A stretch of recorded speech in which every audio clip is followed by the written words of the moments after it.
This improv story is based on the idea, I need something there. I need something there. Don't know what, because that comes down like that, so I don't want to just hang something down. You know, maybe something that's here, that's sitting on the ground there, and sort of comes air, you know, like that, like this, but sort of like there, like a tree type of thing, if you know what I mean, leafy, and it sort of then comes there, there, like there. It's out of sight here, and it sort of comes there. But then you're still going to have this sort of, maybe alright.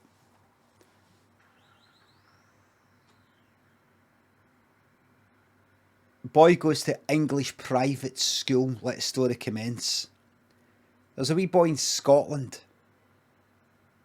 and his mum and dad went, we've got a job. The two of us have got jobs done in England, high paying jobs, so we're moving. They pay better down there, and off they went. They went into, they started them off in this school, just a normal school, state school. Right away, they were like that. You sound funny.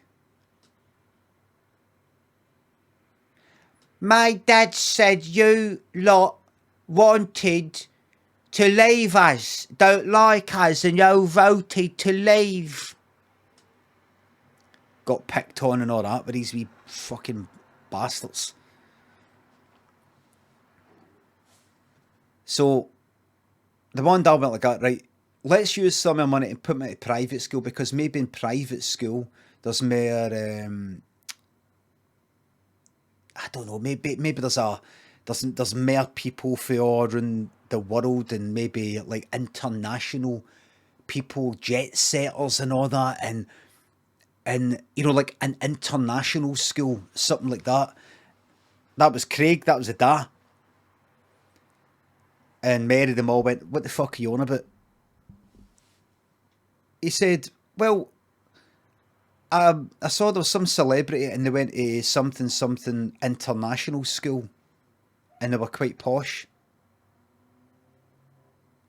What are you on about? I don't know. Richard D. Grant or somebody went to like something international school. What's an international school? Well, we've got different nations there. You've already got school people with different nations. I just know that they'll maybe just have a better attitude towards people from like Scotland and that. How? We need to get them out of that school. So they put him in this private school. And they were like that. Oh, you're Scottish. Ha ha ha ha. Are you poor? Ha ha ha. There's a lot of poverty up there, isn't there?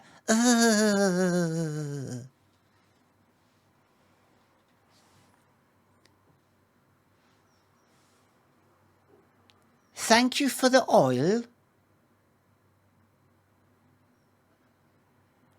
You lot are sponges up there, sitting on your bum, taking our benefits off our queen.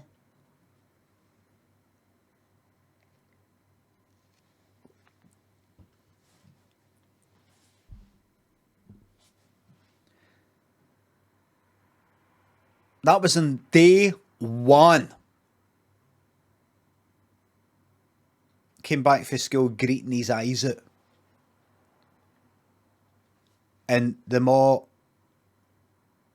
Craig went like, right, listen, just it'll be fine, it'll just be, and then Mary went like that, here's what you're gonna fucking do. This is to the wee boy called Jamie. You're gonna fucking go in there and you're gonna break their fucking noses. And he went in to school the next day. Oh, here comes the jock. Beam me up, Scotty. Is this primary one? How would they know about the fucking... do they know about Star Trek original series?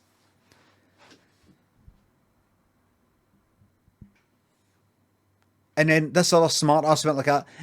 Nice one, but did you know he didn't actually ever say that? He didn't even get to finish that sentence. Me, Jamie went like that. Crack.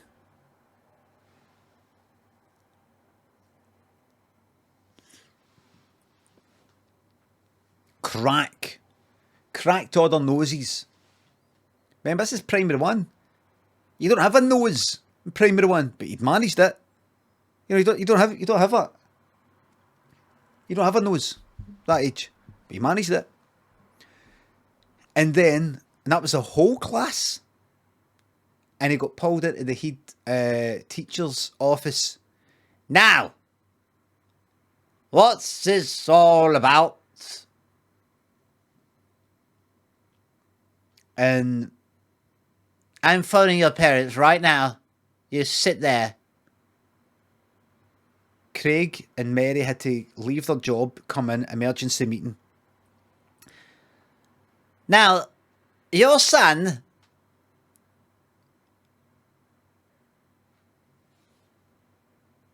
Craig went like, can you just give us a wee second here? Mary, come here just now. Jamie, you come here just now. Just be a wee second. Come here just now. Where are you going? Just a wee second. And he said to Jamie and Mary, leave the building. You've probably got about 5 minutes. What's going on? Just leave. The police are going to be here probably. Don't do anything daft. I'm just going to honestly start shouting at the cunt. And you know what these fucking toffs are like? You just start shouting on phone the fucking police. Don't do anything daft. I'm going to do it. I'm going to get done. I'll get done for like fucking breach of the peace maximum. Just go. All right, come on. What's Daddy do? Is he going to get? Is he going to? Oh no, what's good? They went. Craig pulled out a container of petrol and started pouring it at the head teacher. What are you doing? And then he poured it at himself. And he lit a match. 2 of them went up in fucking flames. And while they were burning, Craig was like that, fucking chasing them all about the room. Knocking fuck at him like that, man.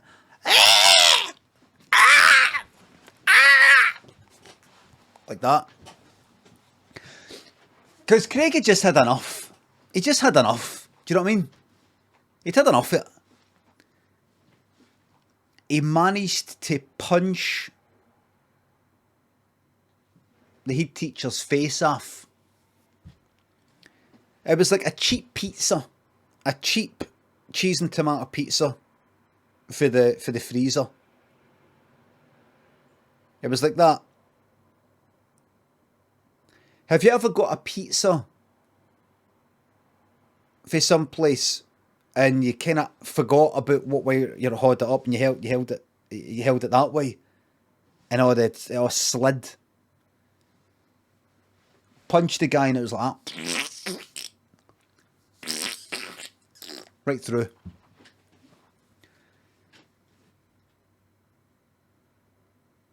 And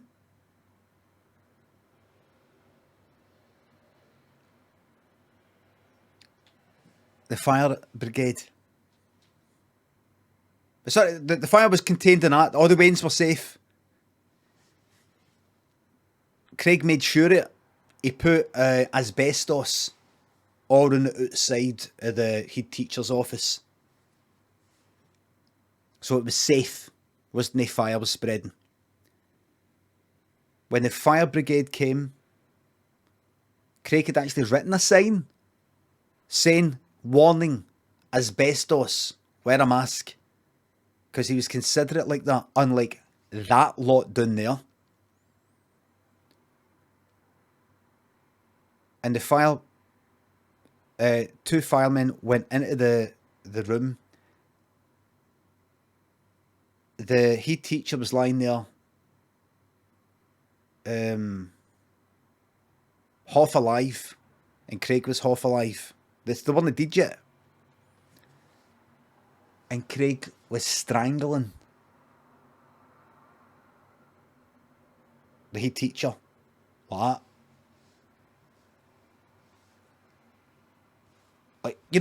Like boxers that fucking 3-4 rounds in, they just lost all their energy, like that kind of thing. It's like that.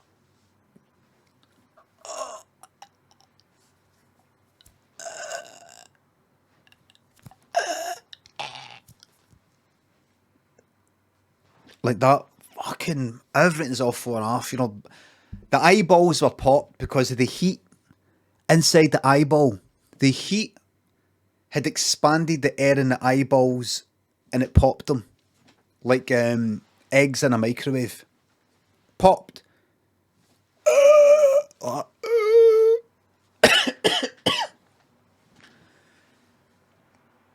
And one fireman, there was two of them, was ready to go out, right, stop, and save them. And this other one stopped him and went like that. Wait a minute. Because he heard Craig going like that. You fucking English. And the fireman went like, wait a minute, John. We've got to save their life. Wait a minute, John. Just let him have this. This is his dying wish. Because that fireman was Scottish. I get it. We've got to save their life. Both of them. We've got to save their lives. Both of them. Come on. We don't have long. We've got to save them.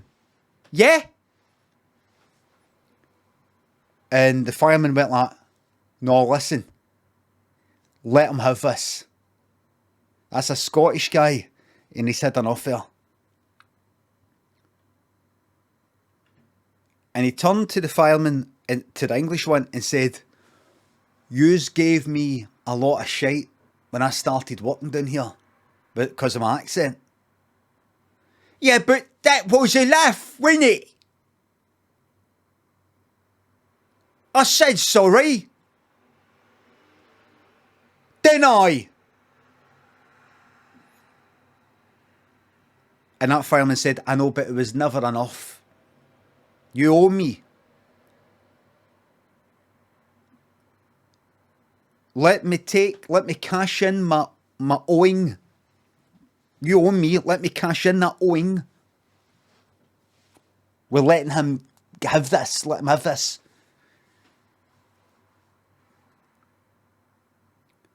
So what you were saying, is you want me to let this Scotch jock kill this English teacher because he's experienced the same thing you experienced when you came out to work there. Yeah. Is that right? Have I got that right? And a bit like, aye. Alright, but you better make it quick. And he left. And the fireman watched as the pair of them, Craig and that guy, they died together, but the headmaster was dying quicker because he had somebody, well, fucking strangling him. And the fireman thought,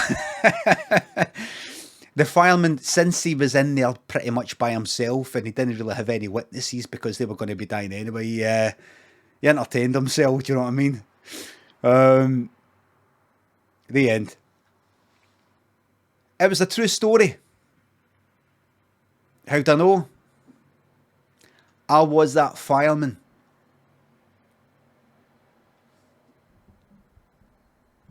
I wasn't right in the heat. I shouldn't have done it, what I did at the end there. I wasn't right in the heat. The English one, no, the Scottish one, it was left.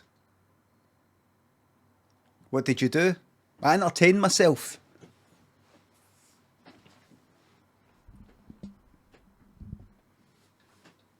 While they were dying, while he was strangling him, while I entertained myself. I don't want to go into it. I'm not happy. It's not me. It's not the sort of thing I would do anymore.